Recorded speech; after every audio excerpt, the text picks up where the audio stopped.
Because we're Downs your way. Da-da-da-da. We're always Downs your way. Da-da-da-da. Because I'm Downs your way. Da-da-da-da. I'm always Downs your way. Da-da-da-da. Crikey. Hello and welcome to Downs Your Way. This is episode 15 and I'm Colin Speller. And today I have once again the lady herself with me. Hello, Rebecca. Hello. That was a big hello. It was a big hello. Surprisingly big hello. The purpose of today is to pick up some of the questions that were raised by our wonderful supporter base. We love you.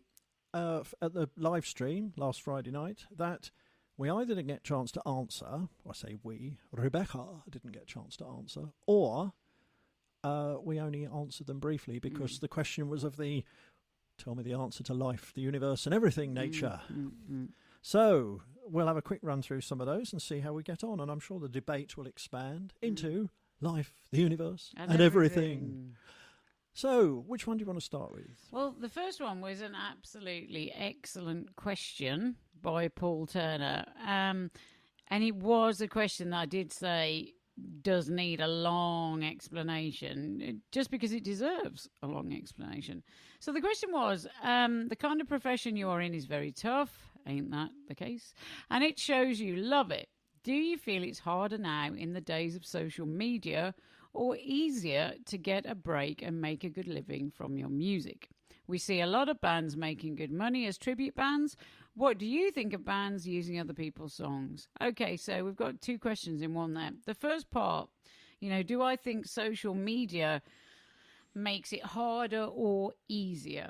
Well, I think there's been a complete change in the music industry. So before social media, we're sort of talking early 90s, going back there before it sort of hit.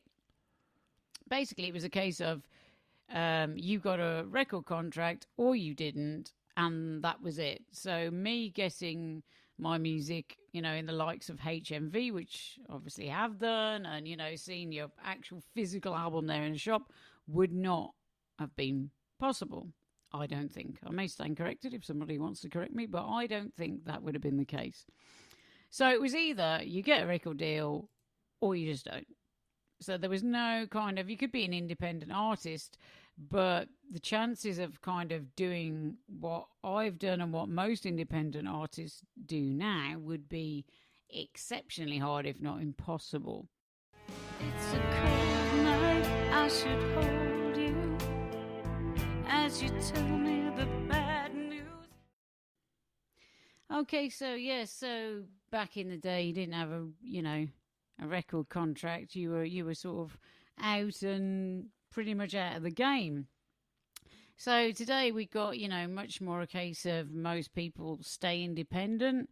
The people that get signed are generally people that can, yield record companies a lot of money, so appeal to a very large mass market, usually a younger age market, and also people that have demonstrated already before they get signed that they've got quite a large following. So there's no kind of artist development. We see a talent, we'll give you a development deal. I don't even know if those exist anymore. So it's kind of, it is completely different. So social media, has its good side and it has its very bad side. You've got the fact that you can do everything yourself. But basically what happens is you're trying to, as an artist, as an independent artist, replicate what a record company would do with their many minions working for them. So they would have a huge team just dedicated to a certain amount of artists and doing everything for that. So it was quite funny because I was asked by a new artist the other day, do you respond to every email? And isn't this such a lot of hard work? And I thought, I'm not taking the mick in any which way out of this person. It's a very, very good statement. One, yes, I do reply to every email, every notification, every comment. If I don't, it's because I've missed it and something has gone wrong. 99.9 times out of 10, I'm replying to everything, liking everything, forwarding everything, sharing everything. And that's on every social media platform. That's on Twitter, email, Facebook, my Facebook personal page, the band Facebook page, YouTube, Spotify. You have to do a lot of work on that. So is it a lot of work? It's an incredible amount of work. And the trouble is, you never feel like you're ever doing enough, and you always feel like you're trying to basically catch your own tail, and you can never get there. It's like this never-ending sort of demoralizing loop of work that you think, well, am I doing enough all the time? And obviously on social media, the other thing that you get, and I know I'm using this question to pivot off on many different angles, but also on social media as an artist, you get every other artist on social media. So you're constantly in a job of, even if you don't want to, everyone else comparing you to what everyone else is doing on those platforms, and everyone else saying, oh, so-and-so is doing so-and-so, but you're not doing so-and-so. And then you see, a lineup for a festival and you're not on it, but so-and-so's on it. And so it's, for many artists, and I know for me, it's rare that I look down a Facebook feed anymore. I go on, I deal with what I've got to deal with, the notifications, the post replies, posting new posts, comments, etc., and the Facebook group, etc. But it's very rare for me to look down a Facebook feed, because you do just end up comparing yourself to everyone else. And the trouble is, it is not a competition.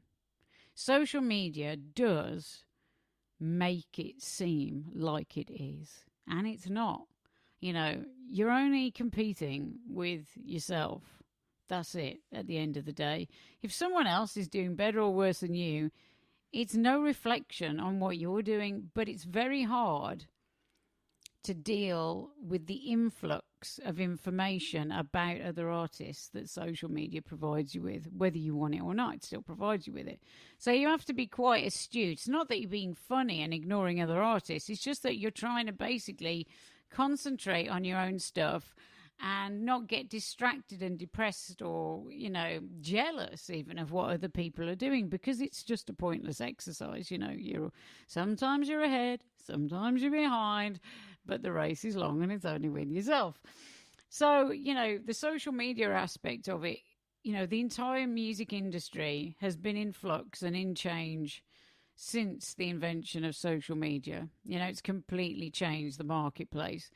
Streaming has completely changed the marketplace, but people forget that before streaming, it was YouTube that completely changed the music industry, because you can easily go on YouTube and then download that, that music video and just keep the MP3, So I know everyone goes on about how bad streaming is, but YouTube was the first that made music very, very accessible. But saying that, streaming and online activity is not going to stop. We're not going to go backwards. There's not suddenly going to be a no social media streaming. I have a premium Spotify account. I know most of the people I know do. So I do consume music through that medium, and I think it's important for me to do that. It's accessible. It's always with me all the time. So it's a completely different industry. And then, sorry, Colin, because I'm going on. It's changed the way people consume music. So as I said, this is a great question, Paul Turner, and I thank you very much for it. Colin wants to speak. I don't think I should allow him. Go on, Colin. I'm just thinking that you've put so much into that, and I think some of it's worth unpacking, and I sensed you were just about to... I was about to move on to another pivot. You were, indeed. I was pivoting as we spoke. So let's just drop back and unpack one or two of those things. Mm-hmm. That you locked away from me, that you're leaving me lonely. What the internet is effectively done, and what the development of very cheap software has actually done, is just removed all of the gatekeepers. So look at us. We are sat here, using some free on-computer software, GarageBand. Okay, a couple of microphones that we've had to buy and a couple of mic stands and a doobry to connect it all up. But for, what, I don't know, 200 or 300 quid, we have got background noise of the fridge accepted. I don't want to switch the fridge off. The sort of a radio studio, effectively. Yeah, without a doubt. A radio studio. And here we are, discussing Spotify, etc. But that is one of the many media by which this will get out to the world. So we can sit and have a chat. We can get it out to the world. We could make some music with this if we so wanted. God help you if I got involved with that. But we could make some music. We could record it on GarageBand. We could put it up on Tinterweb, and it will be out in the big wide world. Now, it was unthinkable back in the 60s and 70s. But the problem that has created, as you've so rightly articulated, is that it's just opened the field up to everybody. So I think the statistics, as I remember them, are 1 million songs a week in the world being written, 40,000 new tracks being uploaded on Spotify every day. 40,000 tracks. So it is in that context that you've got to try and get noticed, in inverted commas, and that is the battle, and that's why you then went on to talk about social media and the role that plays, because it's also then becomes your principal advertising medium. It's the wrong night to have bad dreams, 'cause I know what it all means. One of the byproducts of this social media syndrome that you've talked about, the sort of chasing of likes and following and all that kind of thing, and you say looking at what other people do, that sort of mood and mindset has created a sort of an industry in inflated social media numbers, or inflating social media numbers, and it's something that you can't blame people for, really. I think you were talking about how it's possible to be drawn into a concern about where you sit in the scheme of things. That can often be exacerbated quite innocently by other people saying, oh, look at what so and so's doing, or have you seen so and so's doing this, or have you seen what numbers so and so's got, and that in turn further exacerbated occasionally by people like bookers saying, well, how many followers have you got on Facebook, how many monthly listeners have you got on Spotify, etc. It's created this industry of, quite bluntly, people inflating now their social media numbers, and we've talked about that before. And so you do see many examples on all of the media, Twitter, Facebook, Instagram. The Facebook example is probably the most obvious, because I think that sort of started early enough, and there was a great enthusiasm for boosting numbers, which maybe hasn't quite translated into Twitter, and probably maybe even less translated into Instagram. Although, I think it's a lot on Instagram. Not so much in I think there's plenty of examples of it. I mean, my son speaks about this professionally, and he will quote you plenty of examples of so-called influencers buying following. And I've seen an example of an artist who's, as I said before, social media, Instagram following went up by 5,000 in a day, as Peter Kay would say. And that you don't get that through organic growth. But I think the downside of that, and you can often see the gap between people with large followings on Facebook and very little engagement on the posts. Very, unless they've boosted them as well, which you can do, and people do that and should be doing that. Facebook is a business. To get the best out of it, you've got to pay it some money occasionally. There's a good way to do that and not so good way to do that, but everybody's got to do that. But the organic reach of your Facebook should reflect the numbers of people that are following you, and very often you can see a major disconnect between that. But that's really, I'm not blaming people, that's just the byproduct of this kind of fascination, isn't it? Because they're feeling the pinch, and it's a desperation, and I think social media has created a desperation. And it's very easy. I was asked to like somebody's page the other day, and I had a look at it. It was an artist, and they had like 30,000 likes, and yet their individual posts are like 2 each. So clearly there's a massive there's an issue there. As I'm dragged way down under in the storm and the were about to pivot onto the way people consume music. I think this is Yeah. a very interesting Because, point. I mean, I don't know about you guys, but okay, so when I first started listening to music, like buying music, say about 11 years old, I think I was. So, ask for my HMV voucher as a Christmas or birthday present.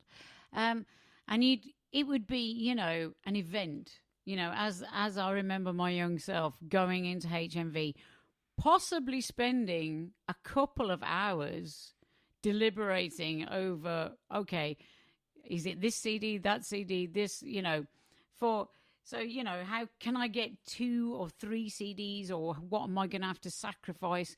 And going, an absolute event of the choosing of the music, because you couldn't access that music any other way. So, now you can just press a button and you can get any song you want in the world. But back then, of course, you couldn't. You'd got radio and you'd got buying the music. So then you take that music home, which is a precious thing. You've waited to get this album, to listen to it. You've only heard it randomly on radio stations. So you take it home. And I remember, I'd play the music whilst reading all the lyrics as I listened to the music. And I'd do that for each CD. Say if I was lucky enough to get 2 CDs, I'd do that for, I'd spin those CDs 3 or 4 times that day. Easy. But not just letting the music wash over me, but actually, again, reading the lyrics, reading all the thank you notes on the cover, like everything, like every little bit, because it was a precious thing. And it's like, but now, for some people, that's still the case, but they are in the minority, I would say. For the majority of people that consume music now, it's something that washes over them. They'll put on they'll be thinking, I want some chilled out music. So they'll go onto Spotify or YouTube and type in chill out music. And a playlist will come. Alexa. Or ask Alexa. And a playlist will come up. And they'll just have it on. And it'll just be winding away in the background. And again, this isn't the 100% rule, but normally people, even if they hear a song that they really like, won't go and seek out that artist. They'll just, it just won't be a thing that they do. So you can get on a massive Spotify playlist and think, oh my God, I'm on this massive Spotify playlist with 50,000 monthly listeners. But those people aren't necessarily, in the majority, coming towards you. You're just something that happens in the background. And they're not being driven towards you. They're not going and investigating you. It's the minor people, the minority, that are actually going to come to you through a playlist of that nature. So music has come kind of throwaway, 40,000 songs a day. You can get lost in it. I mean, sometimes I go on Spotify and think, what the hell do I want to listen to? I don't know. Whereas when I had my CDs, I just look through my CDs and go, oh, yeah, I really want to listen to that. It's kind of, there's just so much, you feel swamped by it.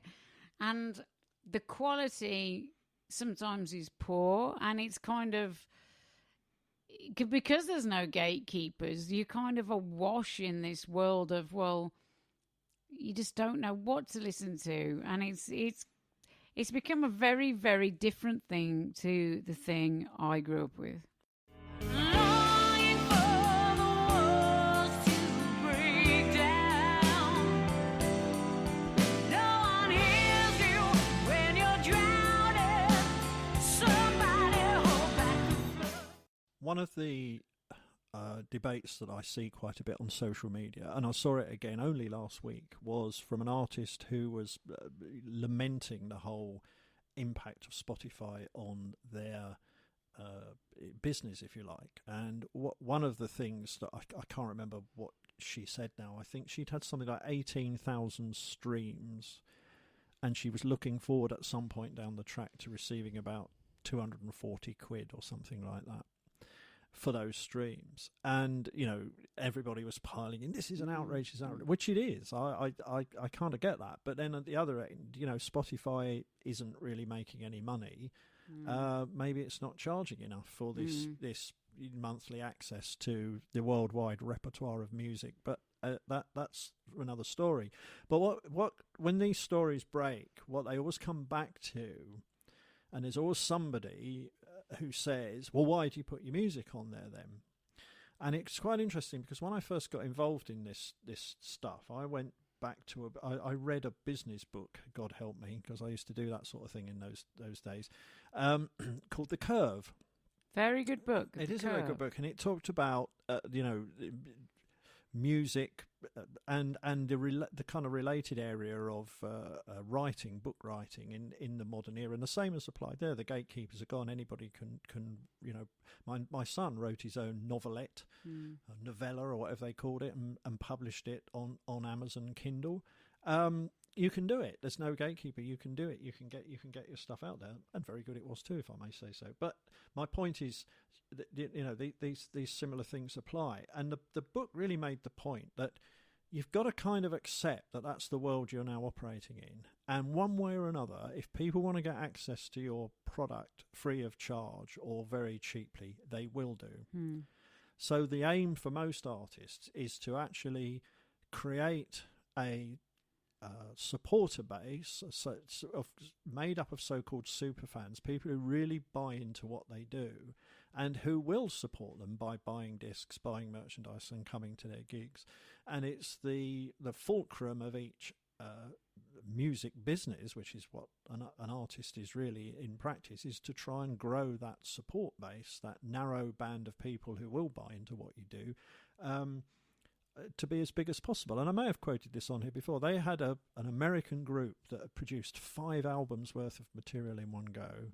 They put it all on their website for people to download free of charge, but they made a 5-album pack with all sorts of stuff in it, lyrics, like you were saying, booklets and artwork and goodness knows what, $75 a pop, and they sold $750,000 worth of them to their super fans. And yet, if you just wanted to listen to the music, you could go and get it free. And that is the world in which we now operate.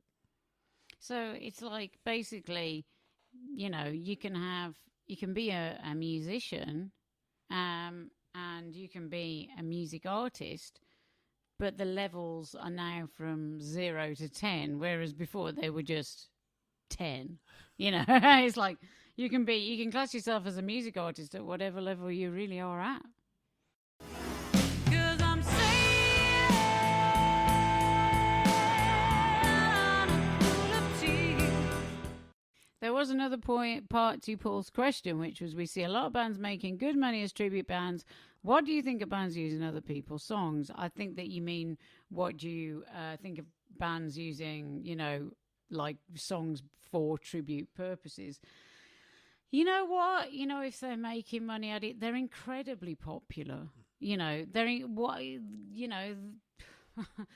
bums on seats don't lie, do they? Well, they don't. I mean, we did a gig in Sheffield as a support to somebody, and we had to, circumstances put us in a dressing room in a 3-venue, 3-part venue, and we had to walk through a gathering crowd of 1,000 people to watch the Smiths, spelled with a Y, tribute, to go and perform in front of about 100 people who'd come for the original acts in a different part of the venue. Because people, I guess, they want to. The majority of people don't look at new music, and they want to hear things that they know, and they want a guarantee of their night out. So it's like, oh, I know that person's music. We want to see a live act. We'll go and see that. I mean, I doubt if I'd ever do a tribute act. Well, to be honest, I don't really sound like anyone. And I would feel kind of, I don't know. I've never ever, and I've talked about this before, as soon as I started to learn the guitar, and I was very, very young, the only thing I ever wanted to do was write my own songs. So for me, I mean, you do love throwing the odd cover in. Of course you do. It's fun. But for me, it's just, that's never what it's been about. At the end of the day, tribute bands, I guess, are keeping a lot of live venues going. So I guess, peace and love and the best of luck to you. And I'm counting down our broken years. To segue from something you said in the last answer to the last question, we had a question from Jane Ellen Avery, all the way from North Carolina in the good old United States of America, and who said in the course of the gig the other night, how long had you been playing the guitar? I don't think she meant sort of 20 minutes at that point. I mean, I think she meant...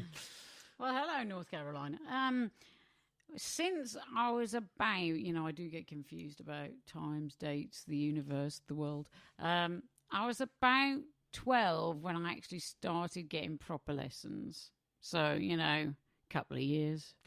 Nah, a few years since the age of 12. So a fair amount of time. But I never wanted to learn the guitar for soloing, for lead guitar. I only ever wanted it to write songs.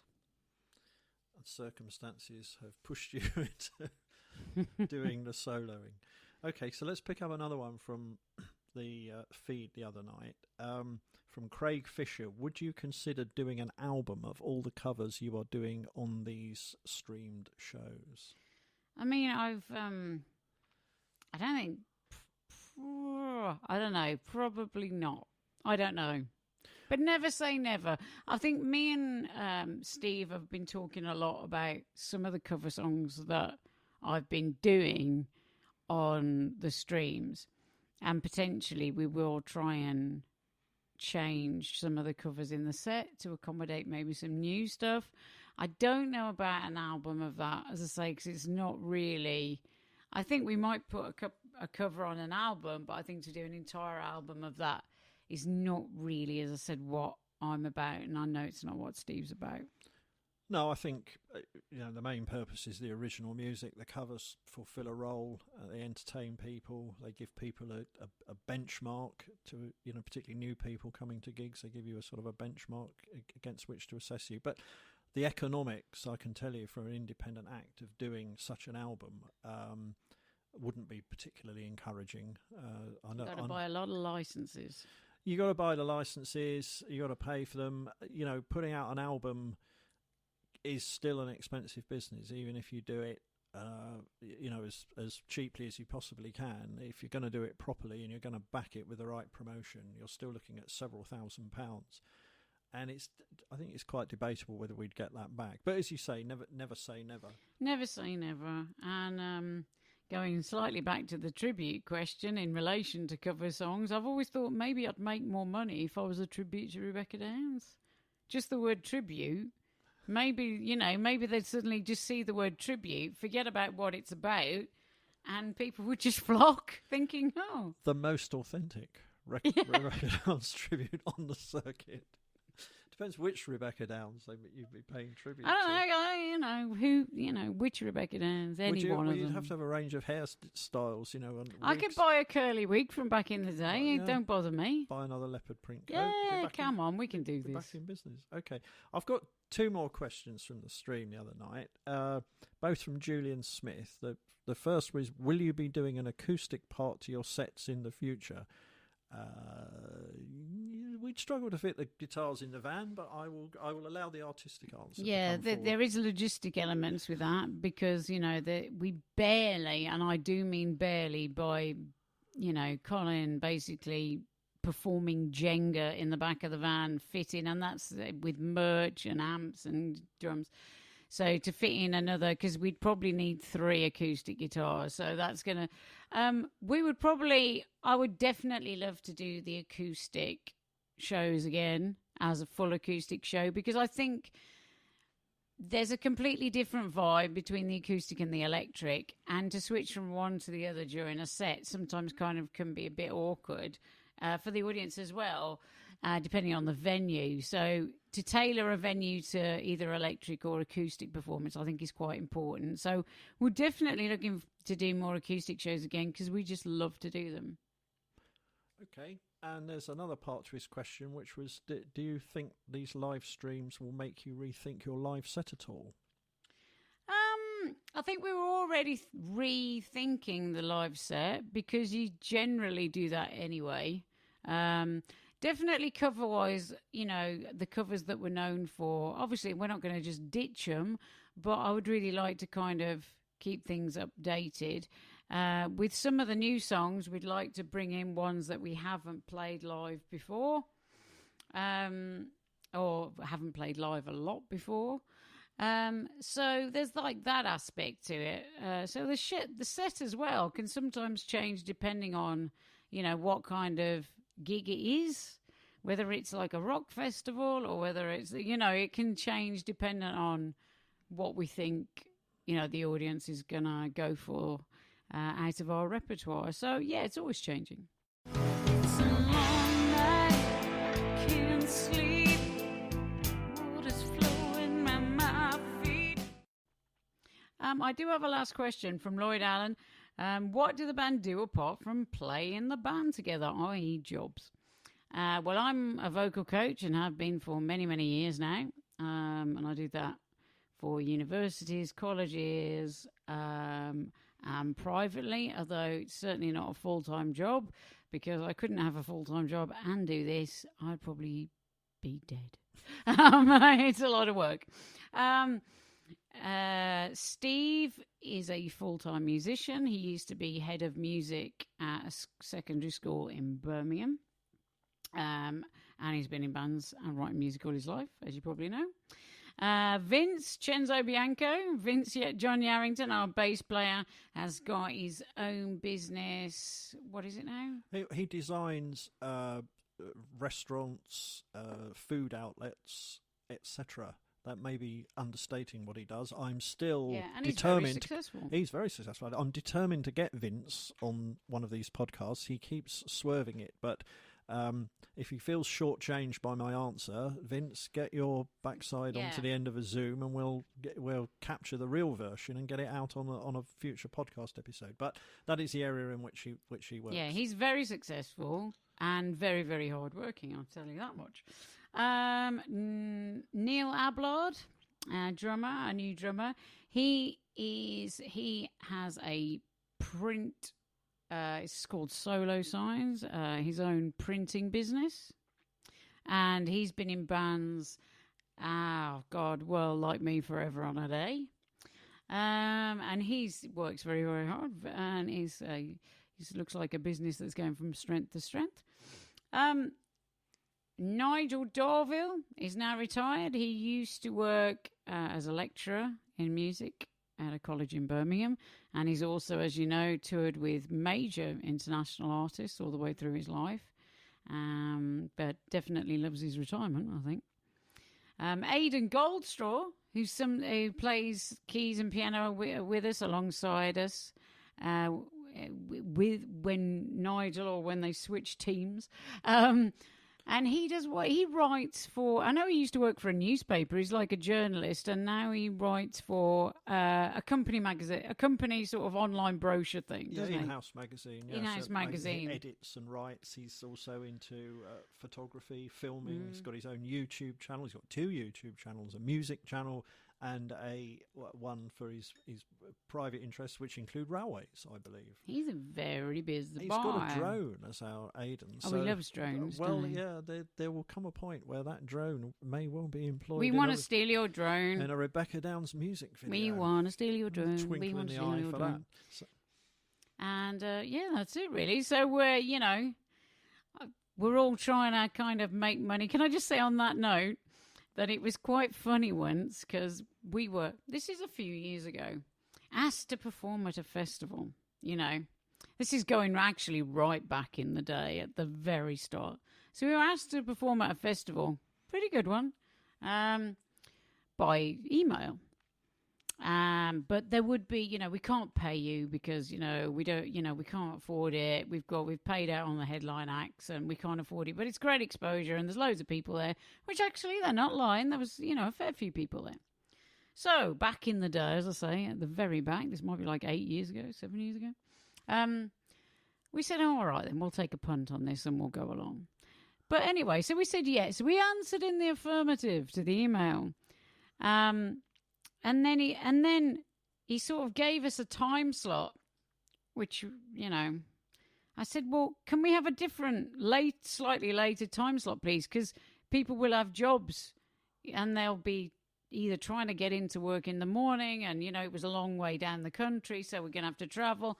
And this man replied to me with, oh, I didn't realise you'd all have to have jobs as well. And you just think, dude, you've just offered me a gig with no money. Like, what do you think I'm doing to, like, buy food with? Am I eating air? Like, come on, brother, grow up. So anyway, there you go. People who don't pay you any money expect you not to have a job. Well, if we get into the finances of the music business, we'll be here. We'll be here all day. We'll be here all day, for another 40 minutes. So let me finish with one final question for you, which is really around the live streams. We've done a number now, including 4 under the Downstream label. What are the plans looking ahead? Because I know you've been talking to Steve about this. No, Mr. Bucket. Mr.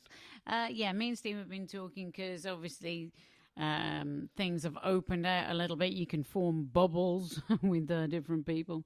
So me and Steve are going to possibly do a show between us that would be very much like the Pizza Express show.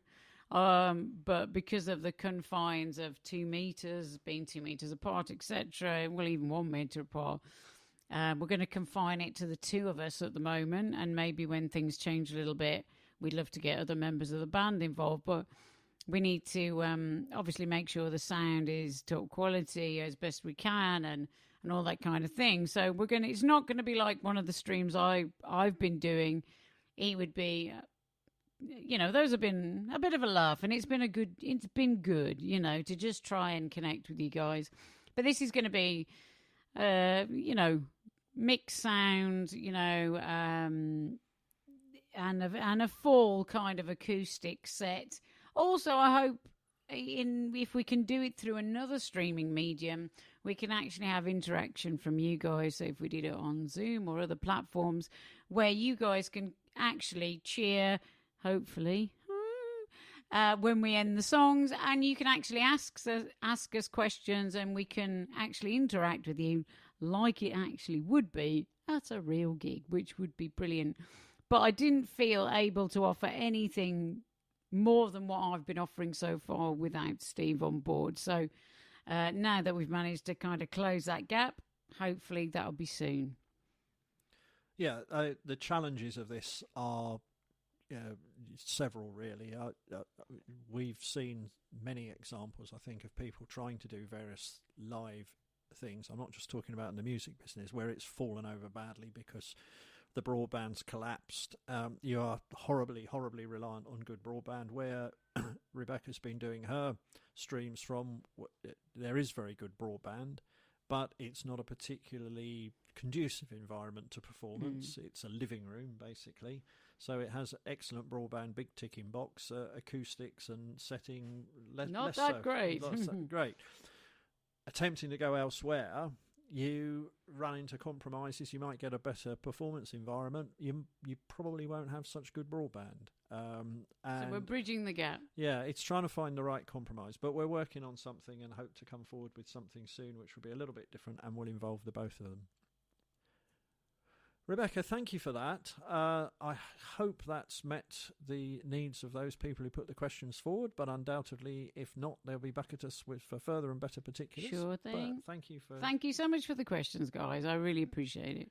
Yeah, it was great. It was great to get them, great to get the interaction. So thank you very much for today, and we look forward to seeing you again, talking to you again soon. Yeah, bye-bye and stay safe, everyone. And it's making me colder, like we've grown so much older. Thank you for listening to Downs Your Way.